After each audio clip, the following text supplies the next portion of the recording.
So today I thought, because we just got accepted, our film failure groupies just got accepted to 2 more festivals. And so I thought, well, I'm going to tell people, you know, the emails that I got, what they actually expect from you, because I didn't realize this once we were getting into, thank you so much, Joanne. Hashtag crushing it, right? So 2 more festivals, which is fantastic, but each of these festivals actually asked us for different things, but one was so thorough that I thought people should be aware of the fact that they're going to have to deliver their film in this format, and or they're also going to have to provide the following materials, which I didn't think about once this film really took off and was getting accepted at far more festivals, that had bigger requirements of things that you should bring with you ahead of time. Not bring with you, sorry, send in ahead of time. Because what happens is they set up these beautiful websites to entice people to come to these festivals, and if you don't have a nice trailer to put on there, if you don't have your log line and really beautiful photos that are of a certain resolution, you're not going to have a presence on their website, and it's going to be harder to get people trafficked to come see your film, and for you to be able to advertise and say, hey, we're in this festival, if you don't have all these materials ready. Now, you could call this a press packet. You also want to probably have a website dedicated just to that film if you're looking for distribution. If you're not, a lot of people have Facebook pages. That's about the extent of what they do, is that they'll put their film and dedicate a Facebook page to it. But it's not really, it's not as, hey, better on a beach, welcome. It's not as professional looking as having a website, which doesn't cost you that much money to set up something on Wix or Weebly and have a nice looking website so that people can almost, and if you have it so that they can download a lot of that information, it's also helpful. But frankly, they just want you to send it to them. So this is what the 2 festivals we just got into are the Harrisburg Hershey Festival in Pennsylvania. I'm just going to tell you the truth. The reason I applied to this is because I have a 7-year-old kid and he loves Hershey Park so much that I thought, hey, this is a great way to go to Hershey Park and write it off. So I entered that festival going, well, this will be, you know, let's see, because it's, you know, it's not, it doesn't have a long running history or anything like that, but I thought it's a great location. I can take the kid. We'll have a good time. And then the other one is the Young Adult International Film Festival in the UK. So it's our first festival in Britain. So I'm excited about being at the United Kingdom with that festival. And so they each had their own different requirements of what they wanted to see. The biggest one is some of these film festivals, if they're smaller film festivals, if they don't want it in Blu-ray or they don't want it in DVD or they don't want HD format, some of them actually just want the film electronically. In fact, more and more of the smaller festivals are actually asking for you to actually deliver that film in just a high resolution version of the film. So, ooh, what is it? Is that chocolate bars? Yes! Oh my God, you found chocolate bars? Joanne, that's fabulous. I'll show Angus that in the replay. I love it. Thank you. That's so cool. So what they're going to want are the following things. Mostly the smaller festivals want a H.264, what's called an H.264 version of your film. It's like having a 1080. These are some technical details, but if you don't know how to make your film, let's say you even have a feature or you have a short, into an H.264, I can help you out, because what you could do is there's a great tutorial on how to do that at Vimeo. So I'm going to, Vimeo is where most people that are filmmakers put their trailers or their films in order to be seen for screeners with a password. So let me see if I can get this to you. I'm just going to put it up here. Vimeo.com. Vimeo.com. Oh, Squarespace is easy. Oh, that's really good to know, Jonathan. And sell the video there. I haven't heard of that place for selling. I've heard of like IndieFlix has more of a reputation for selling it. You know, Amazon, IndieFlix. There's a couple places. Square is not something that I'm very familiar with. Hey, Victoria, how are you doing? So if you are looking to get your film basically condensed but still have a beautiful, beautiful picture, that's that H.264. Hi. And version, and Vimeo will actually walk you through how to pull that out of your editing software to do that. Your acting website is hosted by Squarespace. That's great. That's wonderful. So this is what they're looking for. They're looking for a short synopsis of your film. They'll need that, which is like a brief 100 words or less what your film is about. It could be your log line, like your medium, if you were using that as a pitch before, or a log line, you could use that as your synopsis of the film, right? They want usually a digital poster of your film as either a PDF, EPS, or high resolution PNG. And that's, once you have somebody design your poster design, make sure that you get that from them in the highest resolution possible, because I've actually even had film festivals print my poster for me and put the poster up ahead of time by having that high PNG or EPS version of the poster. So you're going to need a poster design that has that, and they're going to put that on their website electronically for you as well. Like, it'll become the symbol of your film. Click here to know more about that film. So you need that poster design. Then they usually all ask for at least 4 stills. And you can make coffee mugs too. Damn right. Damn right. Some of us have coffee mugs. My husband. Okay, so yes, you'll need the folders. Hey, Janice. And the poster, and you're going to need like at least 4 high resolution pictures from the film, stills from the film. They usually want stills from the film. So whoever your editor is, once you're editing and you find like there's a great scene that happens that is a beautiful picture, make sure, and t-shirts. I know we didn't get t-shirts, right? We should have, but they don't want that for the festival. The festivals aren't looking for merchandise. We're looking for the merchandise. And you may want to do that for fundraising or whatever, for fun. But this is not what the film festival is asking for. They're also looking for those high resolution stills. And that's not like you can play it on your computer and take a screenshot of that and call it a high resolution. That will not do. They will not be happy with that. So you need to get your editor to pull at least 4 to 6 really nice high. Hey, Kyle, how are you doing? 4 to 6 really nice high resolution pictures from the film, showing your stars, showing some kind of action that's provocative, something that's interesting, that's making you say, when you look at that still, going, what's going on in that scene? You want something to be thought-provoking. You want them to click on your film from their website, because that's where they're going to put those stills. They're going to put the stills on their website of the film festival, and that's what's going to determine like how people decide whether or not they're going to go to your film or somebody else's film, looking at the poster design, looking at the stills from it. So you want to make sure that they're really interesting shots, not just, oh, she's our leading lady, let's get one picture. Something's got to be going on. Something acting wise has got to be going on that makes us go, ooh, I really want to see that film. So that's what those like 4 stills that you're going to want to have that are very interesting that way. They're going to want a web page link, because they will put that on their website as well, the link to your web page. They're going to want a trailer, and your trailer has to be really zippy. You know what I mean? Like, it should really move. It should be really thought-provoking. It should be really interesting. It should leave us wanting more, and every film festival wants it. They all want a trailer, even for shorts. Now, they used to be, back in the olden days, they didn't need a trailer for a short, but now they want trailers for a short. So that was like an added expense that I hadn't really counted on. But now, because it's commonplace that they do want it, you have to think through that. And for instance, we actually had to use totally different music for our trailer. Is there a good bit of designers that can do the marketing material for a film company? Yeah, but you're going to pay for it, Jonathan. And when you're starting out as a filmmaker and you're doing most of this for yourself, you're going to be doing most of this yourself. Now, I did hire, like, where do you go to get someone to, you're looking at her. Where did I go to? You're looking at her. She's the one that did all this. I didn't create the poster design, but I hired a guy. In fact, I hired a guy from India who I had liked a lot of his other poster designs that my director, Mandira, had recommended, because she saw that he had designed a couple of other posters for other films that she had worked on, and she really liked them.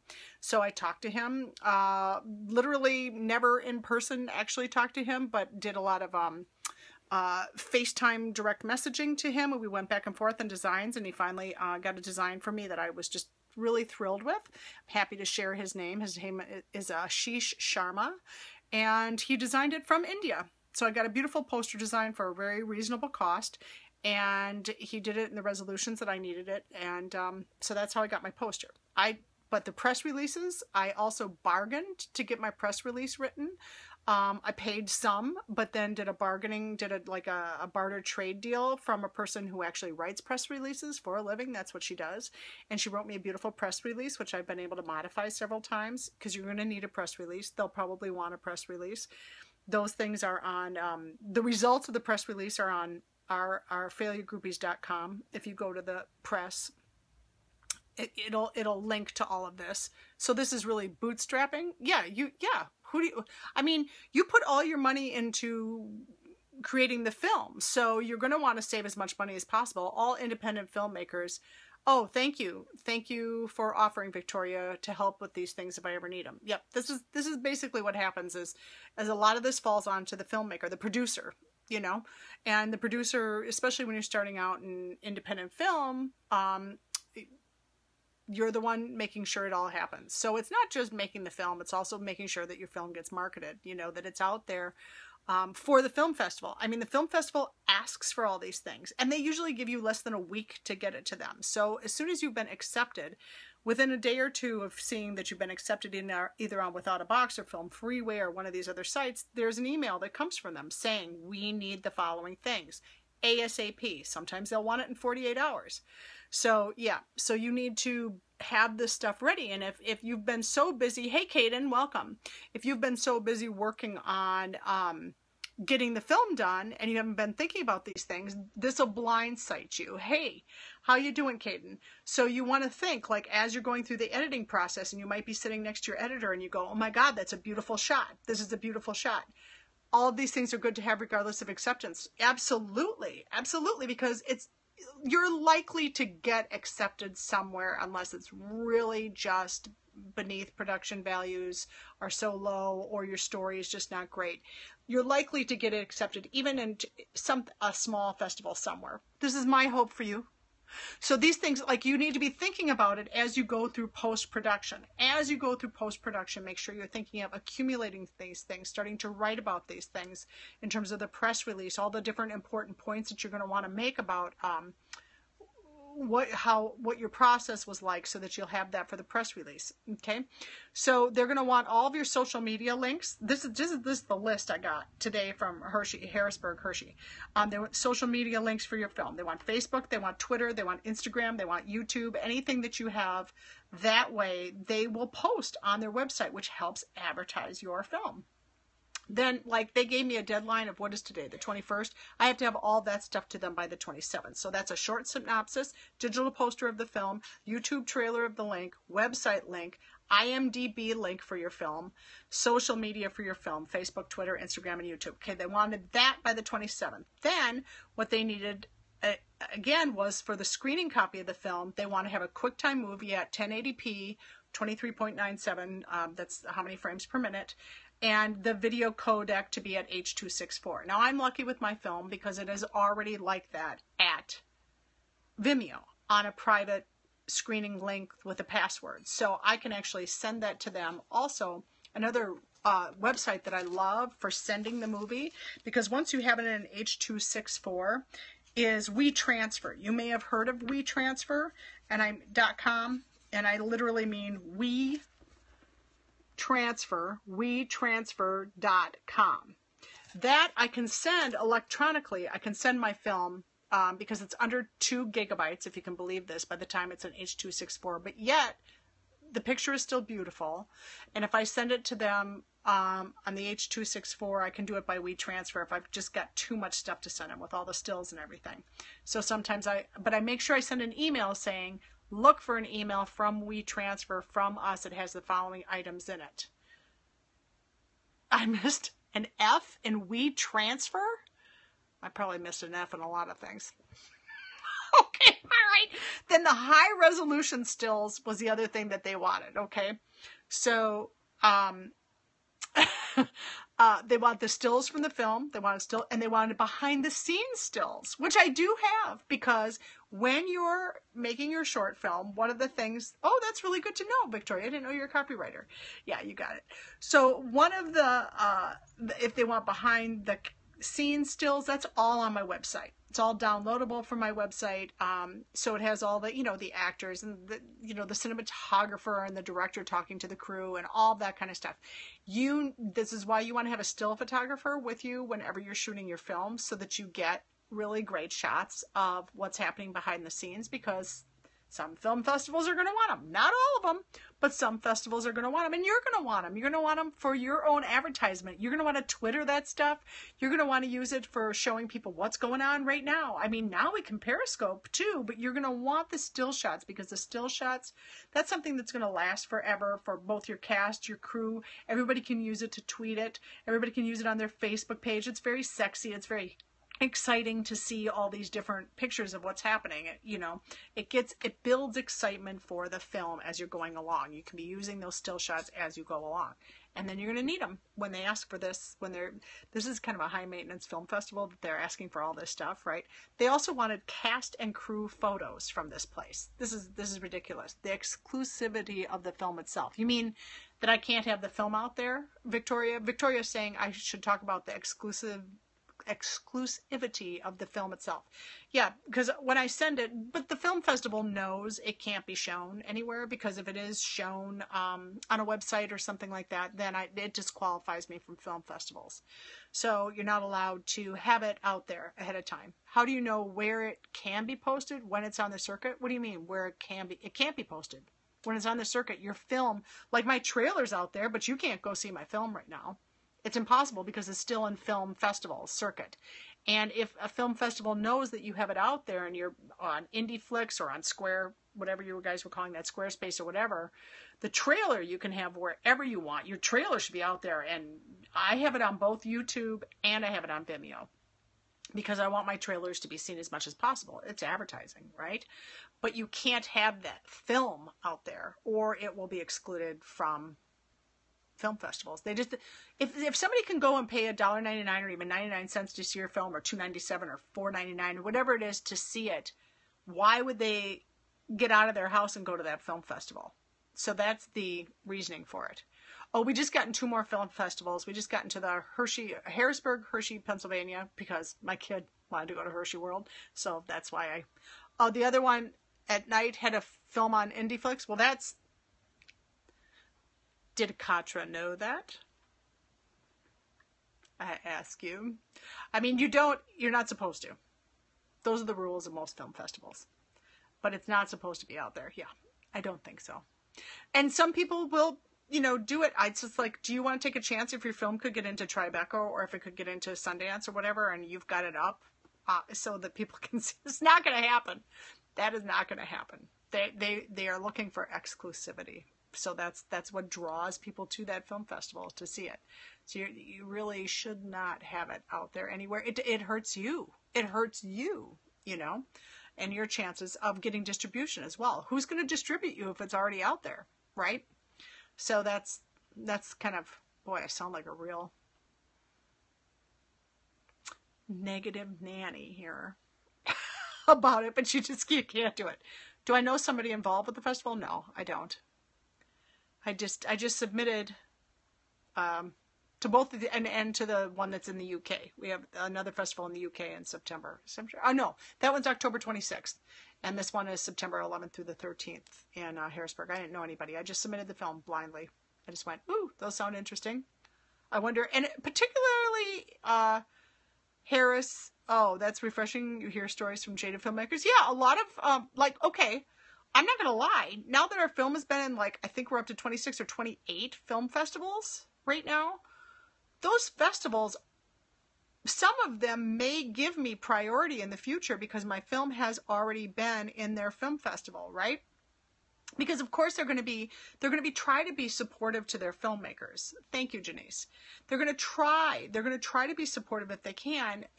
But think about it. Some of them get ridiculous, or thousands and thousands and thousands of submissions. They have to be able to wade through it and at some point go, eh. But they're trying to build relationships too. How do you be present at all of them? You can't be present. Well, I'm no longer, well, I'm not going to go to the one in the UK, but I can't remember why I decided to enter that. It was like a long time ago. Oh, I do have relatives in the UK, and I thought, well, what the hell? But it turns out it's like so far from my relatives, I'm not going to probably go to that one.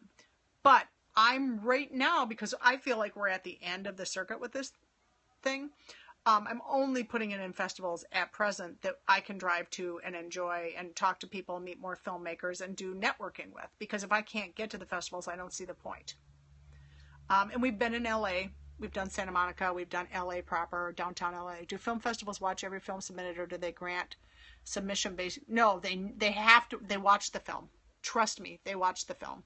They can, because their reputation's on the line. Why would they just, based on the materials? You don't know what the film looks like. I mean, you can be a great bullshitter on paper, but not, did you make the film with the intention of festival circuits only? Okay, whether or not they will actually, these are two different questions. Do they watch the entire film? I have heard some programmers will watch the first 10 minutes, and if they're not interested beyond the first 10 minutes, that's it. But remember that most film festivals, and this is, you do want to read up on their process, that if they will have more, sometimes they have 3 programmers. All 3 of those programmers sometimes will watch all 3 films, and then they'll make a decision, 2 out of 3, or they have a vote, right? Sometimes what will happen is they'll have 3 or 4 or 5 or 10, depending on how big the festival is. Yes, you have to research this is very important. Caden just brings up a really good point. You have to research your targets. You have to know what their process is. And like one was really great. I actually got feedback.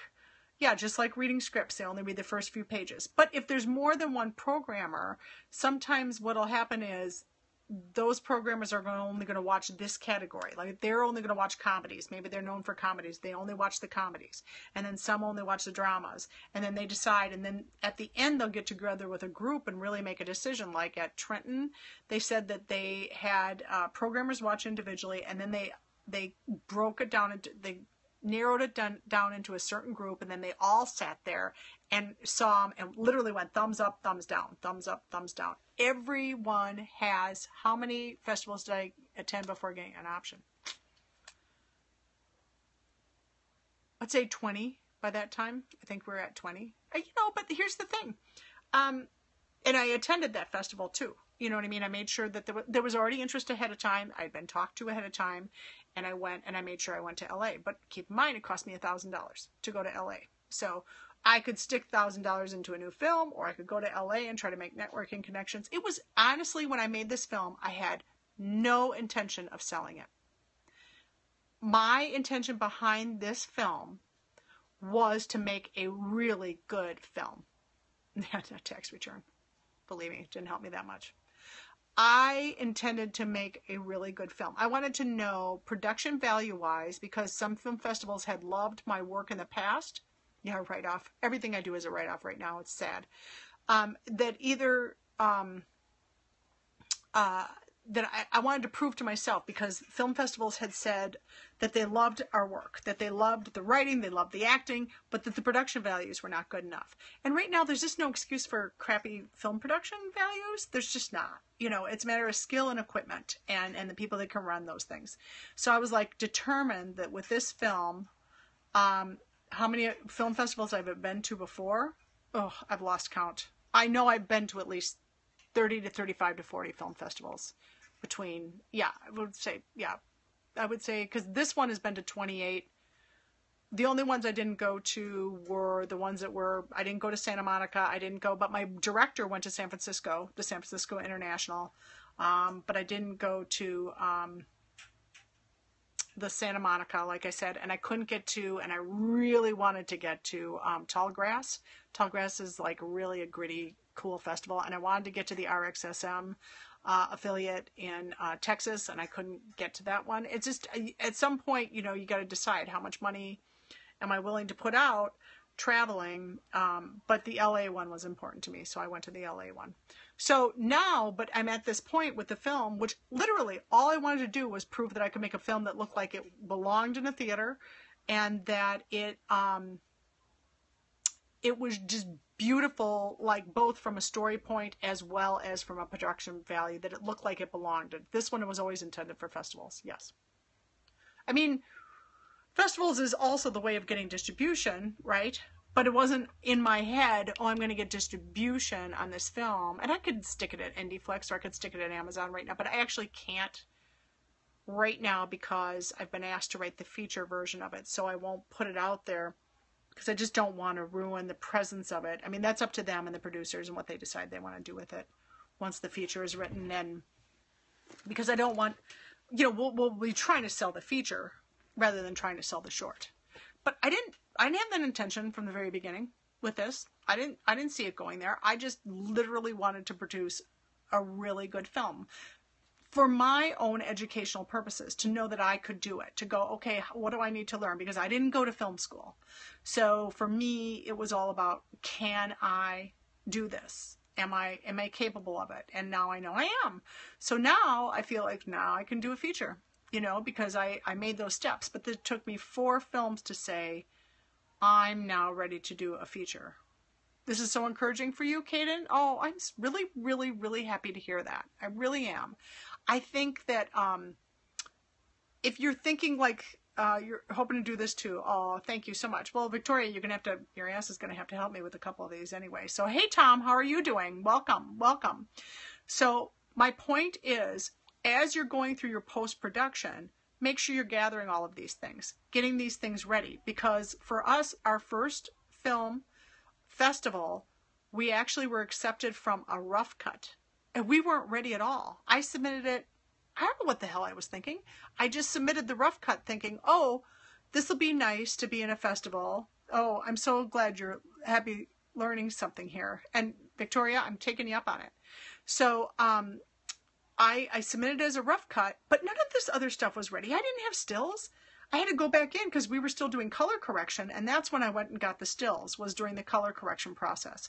Because the DP, the cinematographer of our film, actually was the one that did the color correction, because we had a very definite idea of what we wanted. He had this beautiful color, but it was a little too intense going on. It looked a little too comedic. It looked a little too cartoonish. So I went back in with him so that we could redo it. And I was like, while I was there, I was smart enough to go, and I wasn't thinking about why I needed it, but I said, I need these stills in a high resolution. Can we do it now? Because when you're in the Red software, which I do have something called Red Scene. We shot on a Red Scarlet, right? You can pull those things, but you can't. I'm not knowledgeable enough to know how to pull it off of my computer from that. I was just getting stupid things. I was trying to use at first like screenshots from that because I was an idiot, and I didn't realize, no, this is not going to work. This is not what a film festival is going to want. So I guess I already knew that they were looking for stills, and I said to him, because we had already been accepted at this festival, so I said, we got to pull stills off of this. Can you do it for me? And he was able to do it. But you have to have somebody who's knowledgeable enough to pull those stills. You're going to need somebody like an editor, or I need to take a class. I can go to lynda.com maybe and learn about it in the future, but you needed to have those things at that type of res. So then posters and postcards is the other thing that, we talked about the posters already today, but postcards. And I had, postcards made up, and which I'll show you. There's these postcards, right? I had the postcards made up, and they all want them. This one's a sample one because it cut off my logo. Oh, thank you, Staples.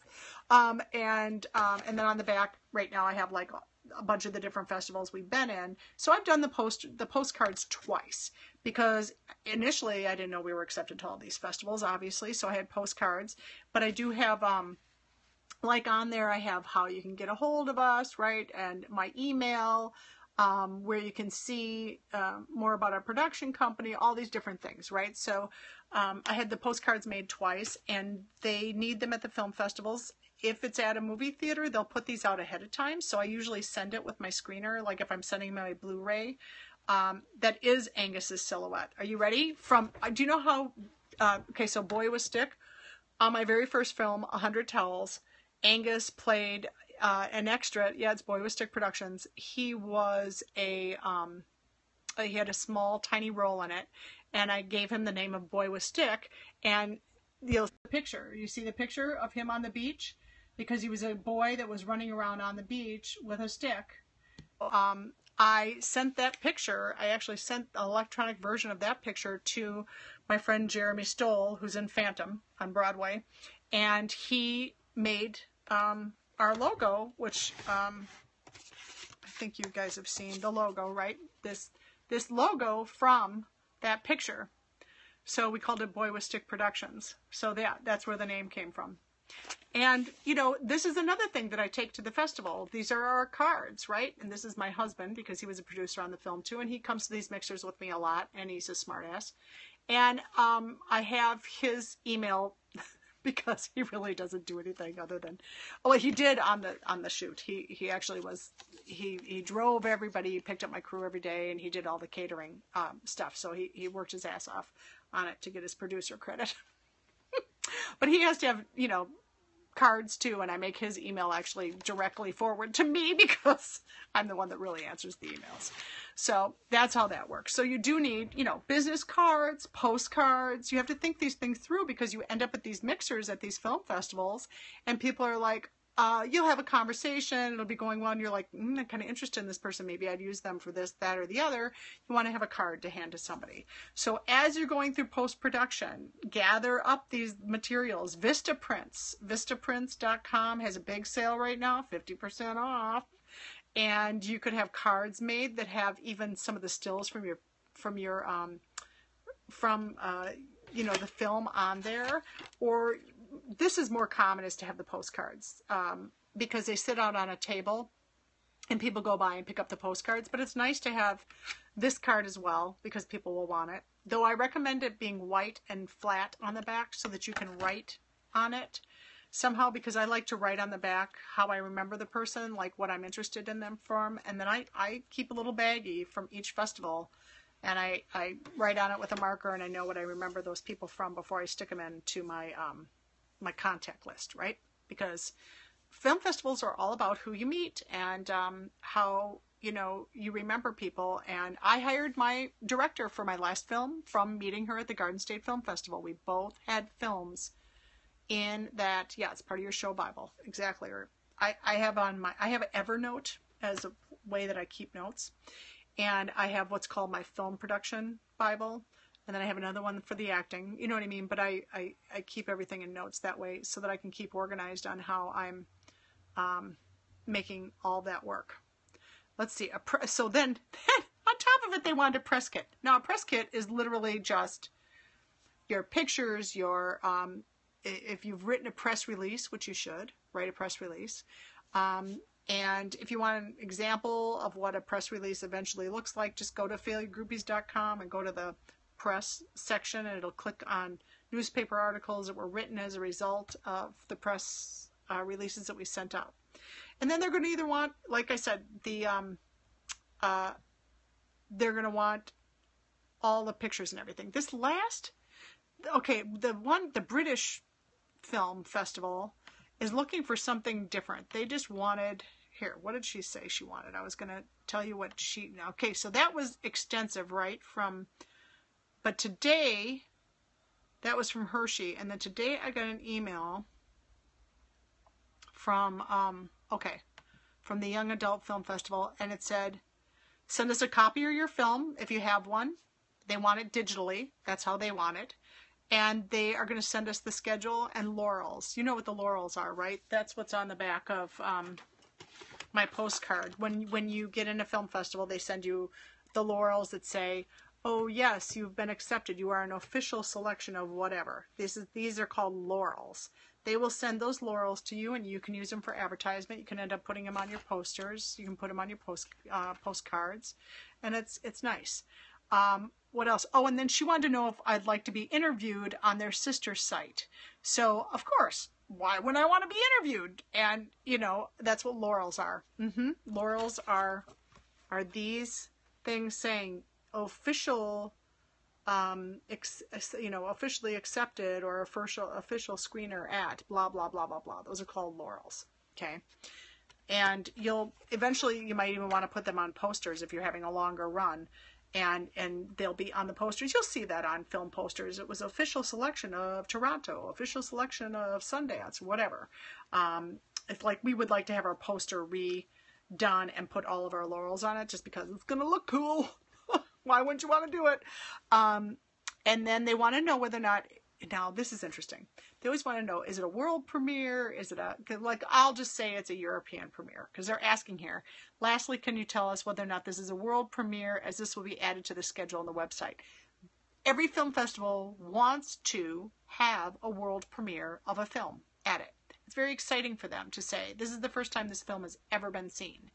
So I've talked in another scope that you can see at my YouTube channel, the playlist, the new Filmmakers tips, in the past about the order in which you should submit your films, because if you've submitted to film festivals that want to be a premiere in that area, or a world, like for instance, Toronto does not accept anything that is not a North American premiere. It must be a North American premiere in order for that festival to take it. Or it has to be invited because they've seen, oh, this was at Tribeca, or if they see it was at Telluride or something like that, for instance, they may invite you to it. But some festivals are very, very specific about whether or not they'll take your film if it is not a premiere. Or some cities will say, I don't want the film if, like Austin, Texas, I don't want the film if it's already premiered in at another festival within our same city. We're only interested in premieres here. So you really have to think through how you're going to, like, when it goes to doing my features, you bet I'm going to go in the order of Toronto. What do you do if you submit to 2 and you get in both that want to be in the premiere? Well, normally they're not in the same. I think there was one place that was like in the same month. Don't tell them. What are you going to do? You submit it to both and you get in both. If they figure it out, sometimes they, I've heard of cases. This has not happened to me. I did not go to the Austin Film Festival. We were in the RXSM affiliate. We submitted to RXSM, which is like, there's a couple different, by the way, there's like 5 film festivals in Austin. Like there's like 5 different festivals. And of course the biggest one is South by Southwest. And then it goes RXSM. And then down. And also the Austin one that is the Writers Film Festival. That's also extremely prestigious if your script gets in. A little less prestigious if it's just your film. Yes, they do. Sometimes, what my point, I'm sorry, I interrupted myself. Sometimes they do check each other. And sometimes they don't. Like, okay, for instance, I'm just going to be honest. Garden State Film Festival really wanted our film to be a premiere in New Jersey. We had already premiered at Montclair, which is an amazing festival, by the way. In fact, it's probably one of the best festivals I've been in terms of what they do for a filmmaker and how many seminars they offer you and who comes to it. Stars end up at that film festival because of the connection. Montclair has a lot of money. And so they put on a beautiful festival. So that was our premiere. Well, technically, I shouldn't have been then in the Garden State Film Festival, except for the fact that I'm also an alumni of the Garden State Film Festival. 2 of my other films have been in there before. So I think they just let that slide. You know what I'm saying? But I also didn't advertise the fact, oh, we'd already been at Montclair or whatever. So it just depends on the market. It's going to depend on the market and how, like, let's just talk about Tribeca for a second. Tribeca, you can only apply through their own website, right? So we weren't actually able to apply for Tribeca because I was being honest. And they said, has your film appeared in the tri-state area? And I clicked yes, and they clicked me out of the system. I could not get back in the system to even apply to Tribeca. So that would have been nice to have been officially rejected, but I couldn't even get in to get rejected because I didn't lie. I was being honest. But I didn't think it was such a big deal. I just didn't know.